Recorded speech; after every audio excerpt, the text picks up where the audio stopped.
Abayomi Azikiwe. He joins us. Good evening to you. Merkel clearly getting along there with the Mexican president. They're both on the same page, aren't they, when it comes to this NAFTA agreement? But does Merkel have a lot of leverage, do you think? Well, considering the current situation involving the strained relations between the Trump administration and the European Union member states, I see this as an attempt for some type of economic trade realignment internationally. There's been a lot of criticism on the part of Trump and his supporters of the North American Free Trade Agreement. He wants to negotiate new terms for that agreement. And, of course, at the recent G7 summit, Trump indicated that the European powers were not necessarily carrying their weight within the North Atlantic Treaty Organization. This upset a lot of the European heads of state. So I think this is an attempt to show Trump and his administration that they can cut deals outside the influence of Washington and Wall Street. How big a blow, though, would this be to Germany if NAFTA is scrapped? Are you optimistic then that perhaps they could find alternative agreements between themselves that would perhaps solve the problem? I believe this is the actual nature of the discussions. They're not sure what real direction Trump is going in.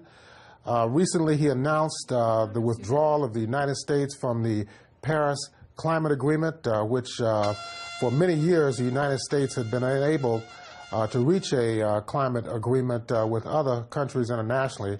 Then, of course, last year, the outgoing administration of Barack Obama was able to sign this agreement. So they see Trump perhaps as someone who wants to disrupt the current international order. And, of course, they are preparing for this eventual or possible inevitability between the United States and the European Union, as well as the United States and Mexico. I suppose also keeping their options open. They wouldn't mind getting along with Trump, would they? Because Germany obviously sells a lot of its goods into America via Mexico. Yes, I think they prefer the status quo.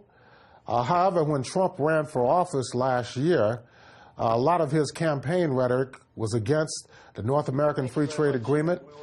It was also against what is considered free trade overall. So this caused a lot of anxiety among countries internationally in regard to what direction the United States was going in.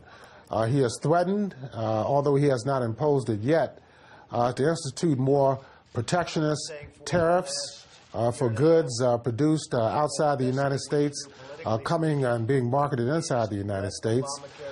So this has caused quite a bit of consternation in the international community, particularly among existing trading blocs, both in Latin America as well as in Europe. Will certainly be interesting to see how it all pans out. Thanks. We'll have to leave it there, though. That was Abayomi Azikiwe, a political analyst. Thank you.